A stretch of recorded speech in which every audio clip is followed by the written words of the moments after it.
The medical bay's sterile lights cast harsh shadows across Daisy's bruised face as she sat on the examination table, her hands trembling despite her best efforts to steady them. The ship's doctor, a concerned Valorian with 6 gentle appendages, had finished the scan and left her with instructions to rest. But Daisy knew rest wouldn't come easily tonight. "I'm fine," she had whispered to Oscar when he'd found her in the corridor 3 hours earlier, collapsed against the bulkhead with tears streaming down her face.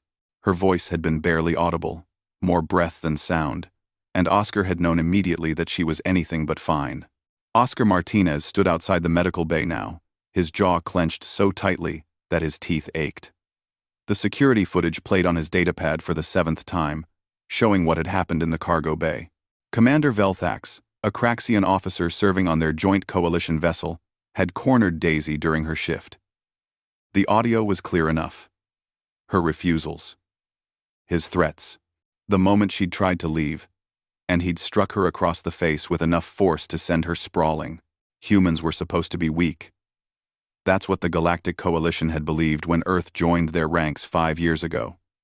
Physically inferior, emotionally unstable, technologically backwards, the other species had accepted humanity's inclusion with barely concealed contempt, assigning them menial roles on joint vessels while keeping them far from positions of real authority. But the Coalition had made a fundamental error in their assessment. They had mistaken humanity's capacity for mercy as weakness. They had confused patience with cowardice, and they had never understood that humans, especially young humans, formed bonds stronger than any alloy the galaxy had ever forged. Oscar wasn't alone in the corridor. 6 other humans from the ship's crew had gathered: mechanics, engineers, a botanist, and a junior navigator. They called themselves the Cubs, a nickname earned from the Coalition species who saw them as children playing at space travel. The oldest among them was barely 30 Earth years. Daisy had been the youngest at 22, bright-eyed and eager to prove herself among the stars. "Regulations say we report to Coalition Command," said Sarah, the navigator, though her voice carried no conviction. "Let them handle it through proper channels." "Proper channels?" Marcus, one of the engineers, spat the words. "Velthax outranks every human on this ship. Command will sweep it under the rug. They always do." It was true. 3 months ago, a human technician had reported assault by a senior Drakon officer. The complaint had vanished into bureaucratic limbo, and the technician had been quietly transferred to a mining outpost. The message was clear. Humans were expendable, and their grievances were inconvenient. Oscar looked at his reflection in the darkened viewport, seeing not just himself but the cumulative weight of every slight, every condescending comment, every time a Coalition officer had treated his people as if they were barely sentient. Humanity had come to the stars, seeking community, seeking purpose. Instead, they'd found a hierarchy that placed them firmly at the bottom. "We're not reporting anything," Oscar said quietly. The others turned to look at him. Not yet. The Craxians were warriors, standing nearly 8 feet tall with exoskeletons that could shrug off small arms fire. They were proud, aggressive, and utterly convinced of their superiority. Velthax had served in 3 combat campaigns and wore his scars like medals. He would not expect consequences from mere humans. That was his second mistake. His first had been touching Daisy. The Cubs spent the next 6 hours planning. They accessed maintenance schedules, power grid layouts, and security rotation patterns. They moved through the ship like ghosts, using service tunnels that the larger Coalition species couldn't navigate. Humans were small. Yes, but that meant they could go places others couldn't. They found Velthax in the officer's lounge, boasting to his Craxian companions about his discipline of an insubordinate human female. The translator rendered his clicking language into words that made Oscar's blood boil, but he kept his expression neutral, kept his breathing steady. "Commander Velthax," Oscar said, stepping into the lounge with his hands visible and empty.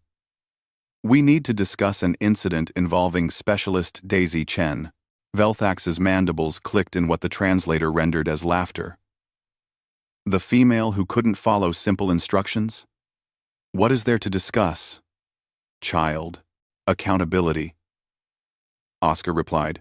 What happened next would become legend among human crews throughout the Coalition fleet. The Cubs had cut power to the lounge's gravity generators, a feat requiring intricate knowledge of systems the Coalition had deemed humans too primitive to understand. As Velthax and his companions floated helplessly in zero gravity, the humans moved with practiced precision, their smaller size and months of training in variable gravity giving them absolute advantage. They didn't hurt him. That was important. Humans could have. Certainly their history was written in blood and conflict, but they chose restraint. Instead, they restrained Velthax with magnetic cuffs, documented his confession using his own security clearance codes, and broadcast it on every channel in the ship, ensuring every species on board heard exactly what had happened and exactly who was responsible. By the time Coalition security arrived, Velthax was gift-wrapped for them, and the evidence was irrefutable. The aftermath sent shockwaves through the Coalition. Commander Velthax was court-martialed and stripped of rank. 3 other officers who had covered up previous incidents faced disciplinary action. And humanity earned something far more valuable than respect. They earned caution. The galaxy learned that day that humans protected their own, that they were clever, resourceful, and absolutely relentless when defending their pack. Other species might have greater strength, longer lifespans, or superior technology, but humans had something that couldn't be quantified or replicated. They had each other. 2 weeks later, Daisy returned to full duty. The bruises had faded, though the memory remained. But when she walked through the corridors now, Coalition officers stepped aside, not from contempt, but from a newfound understanding. The Cubs had shown the galaxy that humans might be young, might be small, might be new to the stars. But they were done being victims. They were done accepting treatment that violated their most fundamental values. And anyone who hurt one of them would answer to all of them. As Oscar watched Daisy laugh with her crewmates in the mess hall, he felt the weight lift from his shoulders. They were far from Earth, far from home, but they had each other. And in the vast, cold expanse of space, that made them stronger than any species in the galaxy could imagine. The Cubs had become wolves, and the galaxy would never see them the same way again. The end.